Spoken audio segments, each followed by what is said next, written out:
Y volvió lloriqueando como una plañidera, de una manera inaceptable, señor Sánchez, e inventando un relato falsario que conviene recordar aquí, que la derecha y que la ultraderecha lanzan insultos. Usted no sé si es consciente de los insultos que en esta Cámara, desde esa bancada, se han lanzado contra la oposición desde que usted llegó aquí. Terrible, ¿sí? Luego, si quiere, se los podemos relatar, uno por uno, además. Que hay una serie de pseudomedios que lanzan bulos.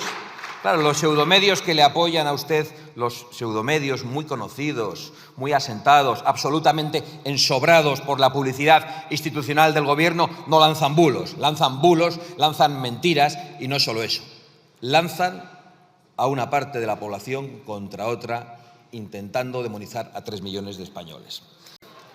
No vamos a empezar este debate como si no hubiese pasado nada en España en el último mes. No podemos empezar este debate como si no se hubiese ido el presidente del Gobierno 5 días a descansar, caprichosamente, tomando una decisión que no pueden tomar ninguno de los trabajadores de España, que no pueden abandonar su puesto de trabajo y su puesto de responsabilidad, tomando una decisión que no pueden tomar los ujieres de esta Cámara. Una decisión movida, sin ninguna duda, porque el señor Sánchez no soporta escuchar a los españoles. El señor Sánchez no soporta que los españoles le digan que se saque las manos de los bolsillos delante del rey. No soporta escuchar el sufrimiento de los españoles en las calles. Y no soporta la crítica de la oposición. Y no soporta que en nuestro país un juez abra un procedimiento judicial que le afecte. Y tomó la decisión de irse a descansar 5 días o a pensar. Luego esos bulos, dice usted, que el señor Abascal, el señor Feijóo los traen a la tribuna de oradores y que después unas organizaciones ultraderechistas los judicializan. Todo esto para victimizarse. Pero es que usted no tiene ningún derecho a victimizarse, porque usted ha convertido a los españoles en sus víctimas. Usted ha mentido a los españoles gravísimamente, al menos en 3 ocasiones. En primer lugar, cuando se subió a esta tribuna en una moción de censura, convirtiéndose en el principal representante de la lucha contra la corrupción, que parecía que es lo que más le preocupa, y ahora no soporta ni siquiera que le pidan transparencia sobre la presunta corrupción de su gobierno, de sus ministros, de sus comunidades autónomas y de su entorno personal. No lo soporta y se toma 5 días de descanso. Usted ha mentido a los españoles en las primeras elecciones que le eligieron a usted como presidente del Gobierno, mintiendo gravísimamente sobre los pactos en esta Cámara. Dijo que no iba a pactar con aquellos otros. Lo dijo, lo redijo y lo repitió. Y usted pactó con aquellos y con aquellos. En las siguientes elecciones usted prometió a los españoles que no habría una ley de amnistía y que esa ley de amnistía era inconstitucional. Y además, cuando le preguntaban los periodistas, decía, tengo que repetírselo, como le gusta hacerlo a usted, justo antes de las elecciones. Pasaron las elecciones y usted, para comprar una investidura, concedió esa amnistía a los políticos que han cometido los peores delitos de corrupción en la democracia española en los últimos 40 años. Usted ha arruinado a los españoles con impuestos abusivos. Españoles que desde que usted llegó han visto cómo se reduce su poder adquisitivo. Usted ha colocado a España como récord de paro en toda Europa, especialmente en el paro juvenil. Usted ha sido el principal impulsor en España de la Agenda 2030, que es una agenda destructiva para nuestro campo, para nuestra industria y para nuestra soberanía energética. Usted ha demonizado a 3 millones de españoles con insultos permanentes perpetrados por su bancada, por su gobierno, por sus socios de investidura y por usted mismo. Y después se atreve a hablar de violencia política. También después, si usted quiere, hablaremos de violencia política. Es más, usted no solo ha insultado a los españoles desde el Gobierno. Su Gobierno ha ejercido la violencia física contra la oposición. Su Gobierno ha ejercido la violencia física contra Vox, con la pinza del ministro de Interior, el señor Marlaska, que permite a todo tipo de alborotadores y extremistas acercarse a los eventos de Vox y con la pinza junto con su anterior vicepresidente, que directamente mandaba a sus escoltas a lanzar adoquines a los actos de Vox. No se atreva usted a hablar de violencia política cuando su gobierno es responsable directo de la violencia contra la oposición. Pero sobre todo hoy yo quiero decirle que usted no es el rey y que su señora no es una institución del Estado. Usted no es España y las instituciones no le pertenecen. La política exterior debe ser una política de Estado. Por supuesto, no una política de gobierno, pero jamás una política de familia, que es lo que usted ha hecho durante estos últimos días. Por eso, tampoco podemos tener este debate obviando los últimos acontecimientos de esta semana y pasando por alto el ataque diplomático lanzado por su gobierno contra Argentina, que es una operación de manual. Ustedes insultan al presidente de una nación, le llaman drogadicto, fascista y loco y pretenden que no le responda. Y cuando le responde, se victimizan. Es una operación de manual de esos que le mandan a usted, porque usted es un títere del Grupo de Puebla y del Foro de Sao Paulo, donde están todos los aliados narcocomunistas de su gobierno en Iberoamérica.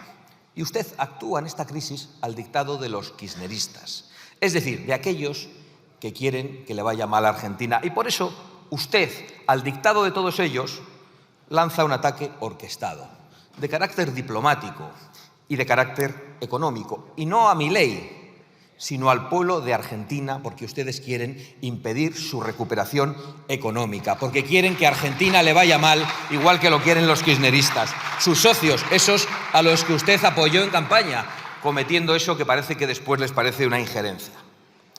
El señor Sánchez usa las instituciones. Esto no es una novedad. Esto no es una novedad. Llevamos padeciéndolo muchos años. Pero este ataque diplomático sí que ha sido novedoso. Esto de dejar a los españoles en Argentina sin embajador es una decisión de esas que van a pasar a la historia. Usted va a pasar a la historia por cosas como esa, porque yo sé que usted está muy preocupado por cómo pasa la historia. Pues se acordarán de que retiró a un embajador de España en una nación amiga por un capricho puramente personal y familiar. Y usted no solo ha lanzado un ataque diplomático, ha lanzado un ataque económico, coaccionando, y no se sabe si sobornando, a las empresas españolas para que ataquen las declaraciones del presidente de una nación y utilizando para ello a la Oficina Económica de Moncloa, a la que dieron instrucciones de descolgar el teléfono y empezar a llamar a importantes empresas españolas para que públicamente criticaran al presidente de una nación, de Argentina, en la que tienen importantísimos intereses económicos. Por cierto, los que le hagan caso en esto claramente no lo van a hacer respondiendo al interés ni de sus accionistas ni de sus clientes. Muchos les votarán a ustedes, otros votarán a la oposición. Lo van a hacer exclusivamente por miedo a las coacciones del gobierno. Y esto solo demuestra una cosa que venimos diciendo en esta tribuna hace mucho tiempo. Usted actúa como un autócrata, pero no solo utilizando las empresas españolas contra el presidente de la nación argentina y contra Argentina, sino pidiendo a las empresas españolas que actúen contra Vox. Usted lo ha hecho directamente. Se ha atrevido a pedir a las empresas que hagan... Sí, pues cabecea, le está explicando... Usted dice que no y él le dice que sí. No le ha escuchado atentamente. Lo dijo recientemente en unas declaraciones y lo ha vuelto a decir en la tribuna. Hagan el favor de escuchar al jefe. Sí, quiere que las empresas españolas actúen contra Vox, contra un partido de la oposición. Usted no tiene ningún límite. ¿Cómo va a coaccionar a las empresas privadas españolas para que actúen contra un partido al que le votan 3 millones de españoles? ¿Cómo va a hacerlo? ¿Qué quieren? ¿Que actúen contra sus clientes? No sé si habrá alguna empresa que le haga caso a usted, pero le aseguro que la empresa que obedezca a sus coacciones tendrá también que responder ante sus clientes. No tenga ninguna duda, y probablemente ante sus accionistas. Pero es absolutamente vergonzoso que el presidente del gobierno pida a las empresas privadas en España que actúen contra un grupo político y que lo haga el presidente del gobierno que ha llegado aquí subido encima de Bildu, de los comunistas y del separatismo golpista.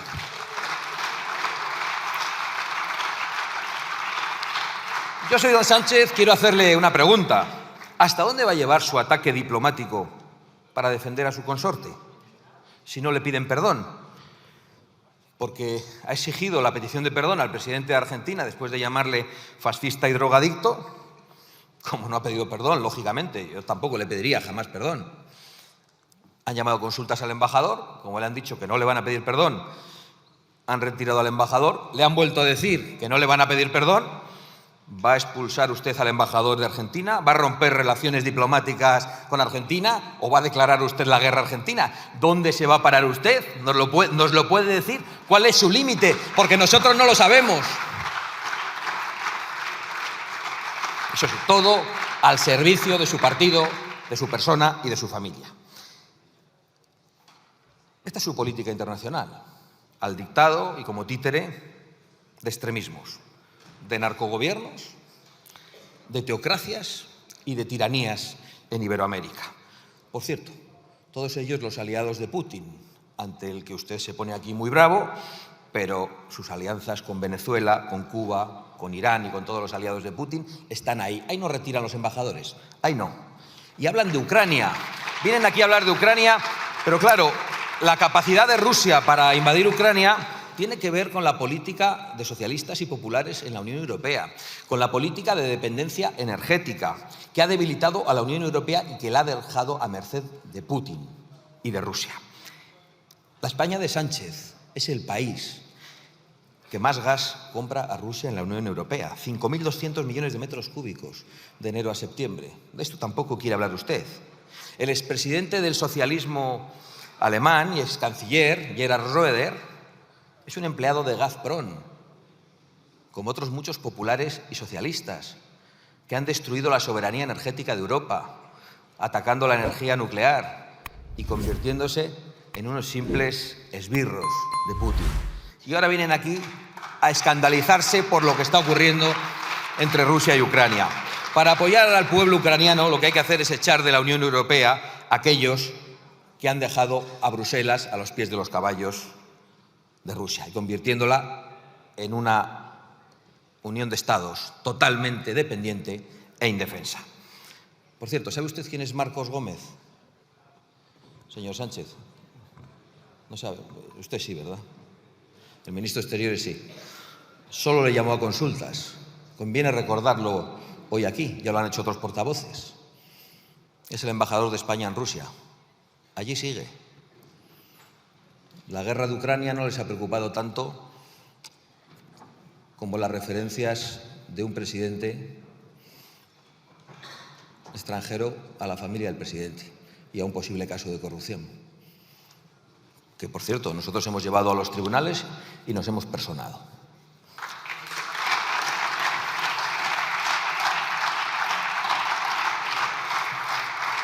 Se ha referido usted a la competitividad, creo que sin hacer ninguna referencia al Pacto de Competitividad para Europa, pasando muy por encima de la mejora de la competitividad en España. Y esto es otra estafa tan grande como la de su moto y la de su cohete. No puede haber competitividad en Europa, señorías, señor Sánchez, cuando populares y socialistas juntos han aprobado en Bruselas medidas que dañan la producción energética, la producción industrial, la producción agrícola de los europeos. El Pacto Verde que ustedes han aprobado juntos, que destruye el campo europeo. La Ley de Restauración de la Naturaleza, que ustedes han aprobado en Bruselas. La Agenda 2030, que impulsan todos ustedes. Y la migración ilegal masiva, que ustedes impulsan, con el apoyo, por cierto, de la COE, del Banco de España y de todos los que dicen que necesitamos en los próximos 30 años 25 millones de inmigrantes. Podrían decirnos que necesitamos 25 millones de niños españoles que nazcan porque ayudan a los jóvenes a tener una vivienda, a poder formar una familia. Qué disparate, ¿verdad, señora Montero? Es decir, ustedes han prohibido por ley en esta Cámara la ley de prohibición de extracción de recursos naturales. Prohíben a los españoles explotar sus propios recursos naturales. Ustedes destruyen centrales energéticas por razones ideológicas. Ustedes dinamitan presas. Y ustedes destruyen y colapsan los servicios sociales y los servicios públicos, promoviendo la inmigración masiva.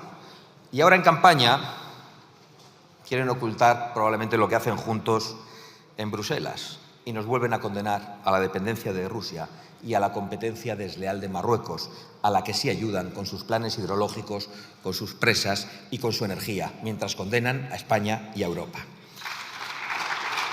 También nos ha contado que han hablado en el Consejo Europeo sobre Oriente Medio y ha venido aquí el señor Sánchez a convertirse en líder internacional anunciando que él reconoce el Estado palestino. Mire, usted lo único que ha hecho es ponerse en una posición hasta ahora de equidistancia entre un terrorismo satánico y un Estado democrático como es Israel. Sí, terrorismo satánico. ¿Les parece demasiado?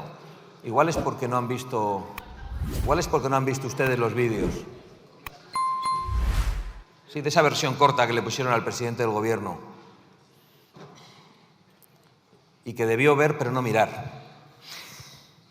Y lo que quiero decirles es que esa equidistancia es únicamente complicidad con el mal. Y lo que quiero decirles es que el mal, que es Hamás, les ha aplaudido a ustedes. Y lo ha demostrado hoy con su decisión.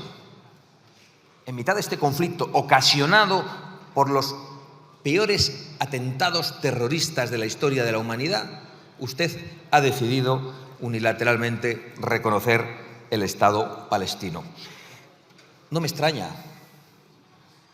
Había hasta hace poquito aquí una ministra, la señora Rego, que el otro día hizo unas declaraciones gravísimas. Dijo que el Estado palestino desde el río hasta el mar, es decir, desde el Jordán hasta el Mediterráneo, es decir, la desaparición de Israel, la destrucción de Israel. Eso es lo que usted tiene en su gobierno. Eso es lo que usted tiene en su gobierno. Y además ha hecho usted otra cosa, permanentemente. Acepta los relatos y las cifras de Hamás, como han terminado aceptando el relato de ETA. Hace poco decía, qué barbaridad, se va a hablar otra vez de ETA. Sí, pasó hace 10 años. Sí, y la guerra civil hace más. Y usted sigue con la cantinela. Esa es su política internacional en Oriente Medio, señor Sánchez. La legitimación del terrorismo satánico, el reconocimiento del Estado palestino justo tras el 7 de octubre, a pesar de esas imágenes terribles de violaciones de mujeres, de asesinatos de padres delante de sus hijos, a sangre fría, de asesinatos emitidos a través de las redes sociales. Y usted quiere decirle a Israel que no tiene el derecho a defenderse. Lo que tienen que saber los españoles es cómo actuaría Sánchez si una organización terrorista hiciese lo mismo contra España y tuviese secuestrados a 130 españoles, como hay todavía hoy 130 israelíes, mujeres, niños y ancianos en los túneles de Hamás. Ya sabemos cómo actuaría Sánchez. No defendería ni a los españoles ni los intereses de los españoles. Se pondría en una equidistancia insoportable. Dejen de engañar, por lo tanto, porque precisamente el obstáculo histórico para el reconocimiento de los dos Estados no ha sido Israel, ha sido precisamente Hamás, esos a los que usted ahora va a premiar de manera retroactiva. Porque en 2005 se entregó Gaza a la Autoridad Nacional Palestina. ¿Qué ha pasado en Gaza después de todo este tiempo, con tanta ayuda humanitaria y qué han hecho sus aplaudidores? Pues creo que es muy evidente, en materia de prosperidad, en materia de respeto a las mujeres y también en materia de respeto a los homosexuales. Y conviene que de eso también se hable, señor Sánchez. Lamento ver que en esta crisis diplomática con Argentina y en otras de las que hoy hablamos, pues haya tanta equidistancia por parte del Partido Popular. Pero bueno, en otros casos directamente no hay equidistancia. Directamente lo que hay es intentos de acuerdo con el Partido Socialista. No se puede convocar a los españoles a una movilización este domingo mientras se tiende la mano a Pedro Sánchez para repartirse los jueces. No se puede convocar a los españoles intentando hacerles ver que son la oposición más fuerte a Pedro Sánchez mientras hay un pacto en Europa con los socialistas. Y lo digo porque la coalición del señor Pons, la coalición que el señor Pons anuncia de populares y socialistas en Europa y que sus candidatos defienden en los debates, sigue vigente. Y esa es la coalición que ustedes tienen que romper. Y tienen que explicar a sus socios europeos que esa coalición con los socialistas no puede continuar y que ustedes tienen que dar marcha atrás en los errores cometidos en esta legislatura, votando en el 90% de las ocasiones con el Partido Socialista en Bruselas, aprobando el Pacto Verde, impulsando la Agenda 2030. En esto y otras muchas cosas, porque cuando vino Petro aquí, y ese sí que insultó a España, dijo que era un país esclavista, le pusieron alfombra roja, le aplaudieron todos ustedes, menos Vox, le entregaron las llaves del Ayuntamiento de Madrid y no se inició ningún tipo de conflicto diplomático, a pesar de que se había atacado la soberanía y la dignidad de España. En esa ocasión, sí. Y no solo en Bruselas, también aquí. Recientemente han iniciado los trámites en esta Cámara todos los diputados, salvo los de Vox, para legalizar de golpe a 500.000 personas que han entrado ilegalmente en nuestro país. Afrontamos el 9 de junio, dentro de unos días, y la verdad es que es una pena que ante las elecciones europeas y ante otras convocatorias, concluyo, los ciudadanos actúen desde la máxima abstención. Yo lo puedo comprender, porque tienen que estar completamente hartos de los políticos. Es normal que piensen que todos somos iguales. Han sido tan engañados, especialmente por algunos, en las elecciones. Han sido tan defraudados. Ven tanta bajeza en los debates políticos. Ven tan alejado el debate político de sus problemas reales que es completamente normal que muchos ciudadanos no acudan a votar. Yo lo que querría pedir a los españoles es que pasen de la máxima abstención a la máxima atención, porque ustedes pretenden robarles el futuro, la prosperidad, la seguridad, las fronteras, la libertad de las mujeres y la soberanía. Muchísimas gracias.